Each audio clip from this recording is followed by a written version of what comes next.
Okay, good day everyone. Let's continue for our topic today, visual diagnosis, lips.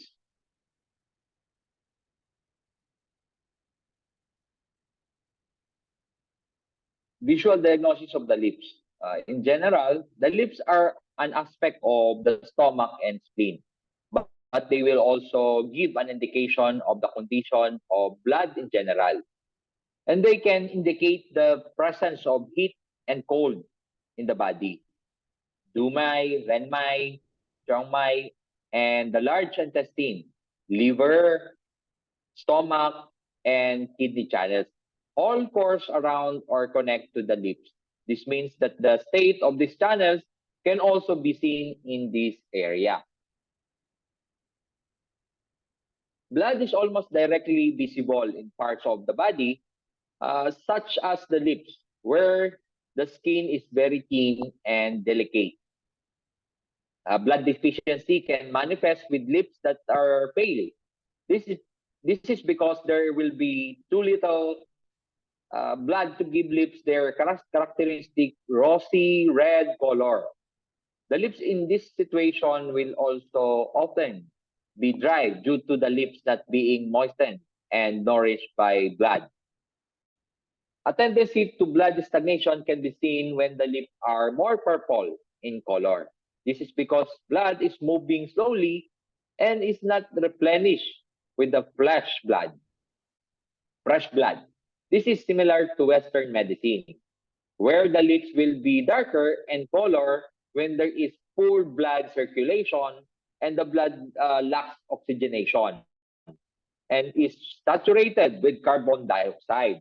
The purple lip color can be either reddish or bluish, depending on whether it is a condition of cold or heat, which is the cause of blood stagnating. Cold will result in the lips being more blue in color. This is due to cold stagnating the movement of the blood as well as the yin nature of cold.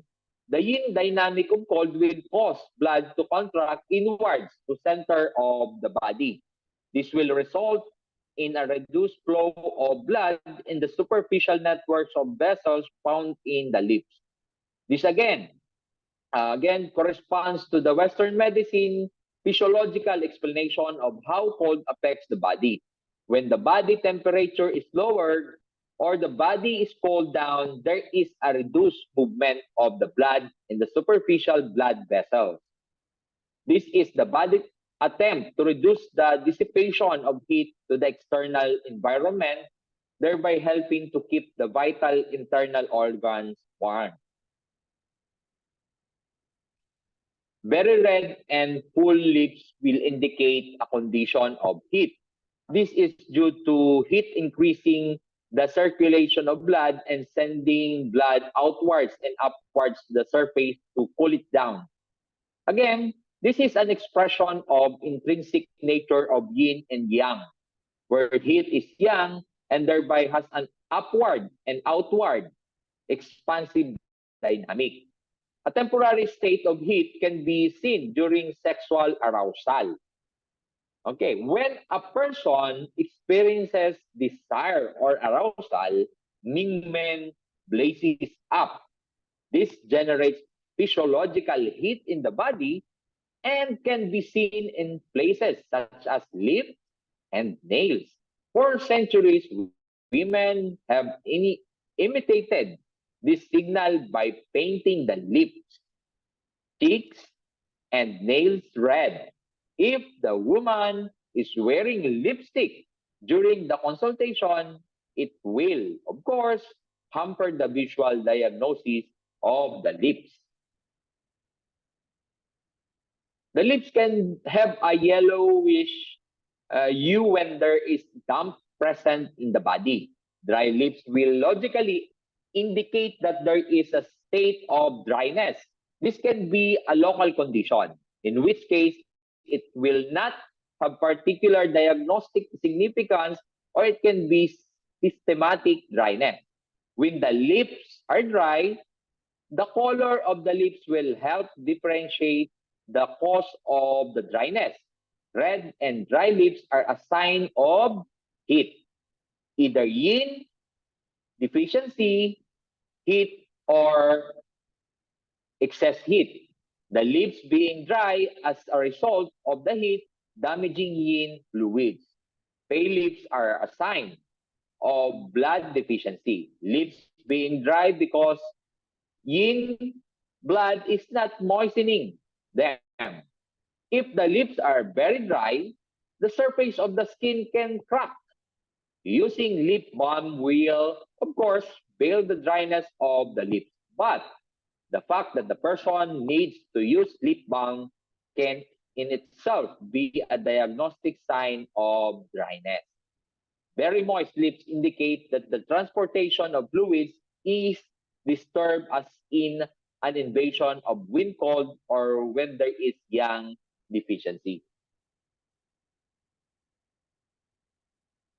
Weeping sores, such as dosing in herbs simplex, can be sign of damp heat in the liver and gallbladder.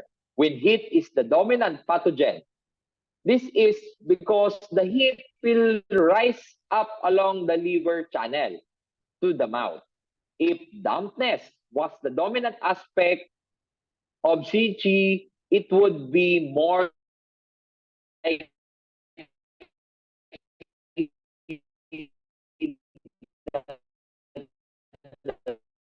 symptoms would have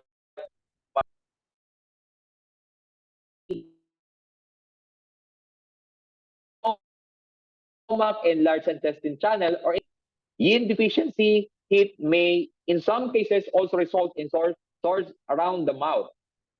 Fine wrinkles around the lips are a sign of yin and blood deficiency.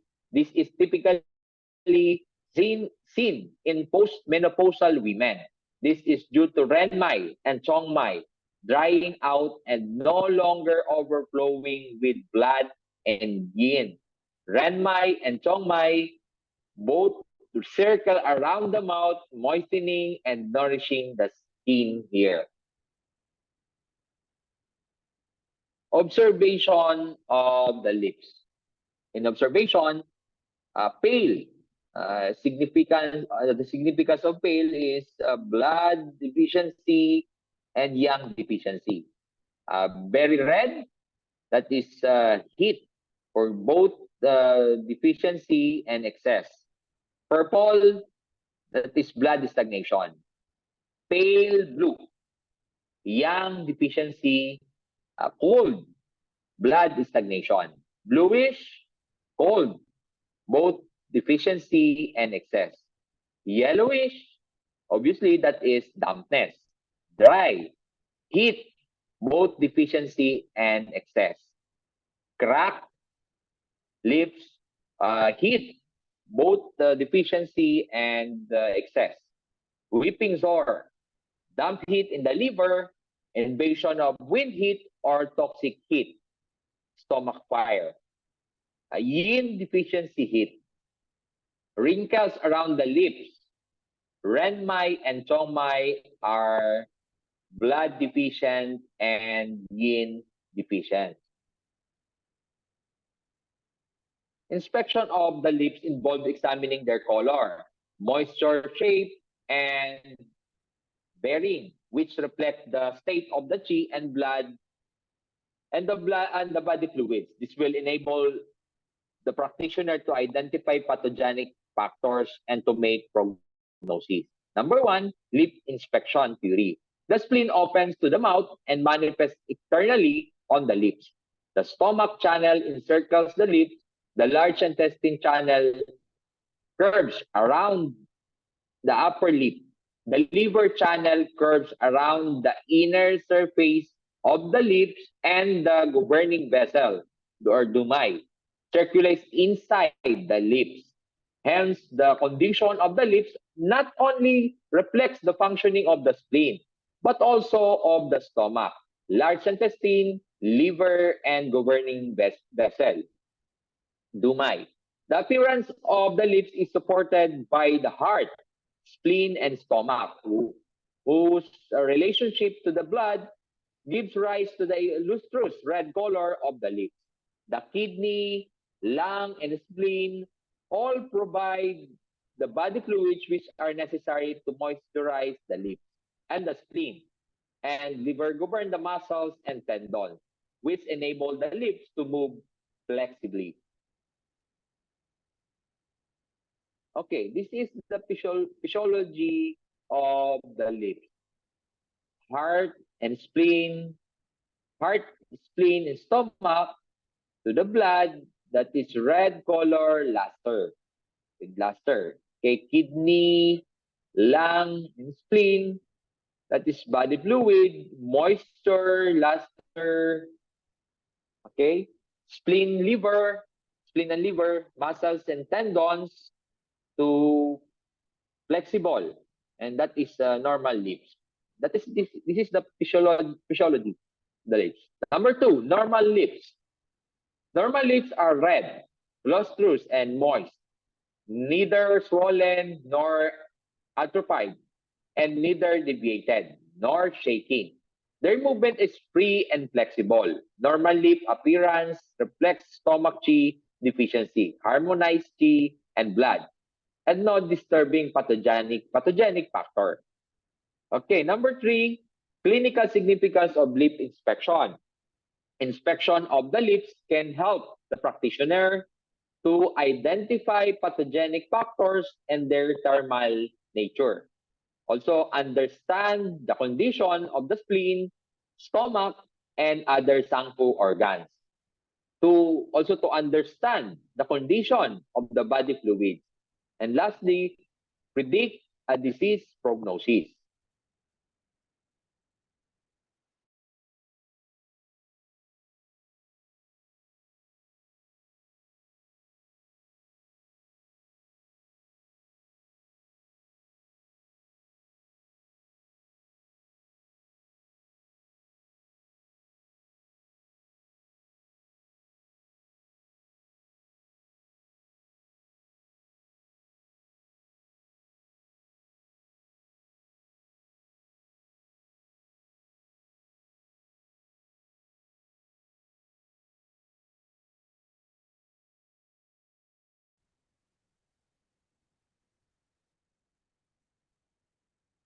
Okay, next. Number inspection of lips, scope of lip inspection. When looking at the lips, the practitioner should assess the color, the luster, the moisture, shape, and bearing movements of the lips. Okay, this is the illustration, the inspection of lips, color, luster, moisture, shape, bearing. Okay, next. Clinical manifestation of pathological changes of the lips. Okay, number one, lip color. Normal lips should have a lustrous, moist, fresh red color. This indicates sufficient spleen and stomach qi, as well as blood and yin. Lip color usually depends on quantity and quality of the blood. The clinical significance of this is to assess the condition of the qi and blood and the thermal nature of pathogenic factors. And pathomechanism, color of lips depends on condition of the qi and blood. When qi and blood are sufficient to fill the lips, the color is red and bright. If the lips are overfilled, the color will be deep red. When there is not enough blood to fill the lips, they will look pale. Okay, this is the concept of pathomechanism of pathological lip colors. You can see at the top, blood and qi, okay, nourish the lips, okay. If there's stagnated blood, darkens, results to black lips, okay. A lack of blood, it results the lips pale lips, okay. red lips. If there's a blood stagnation, concentrates red color. Blood stagnation concentrates red color. It results the purple lips. Okay. And excessive blood overfills. It results deep red lips. Okay. Thank you, everyone, for your listening. Thank you for your attention. Have a good day.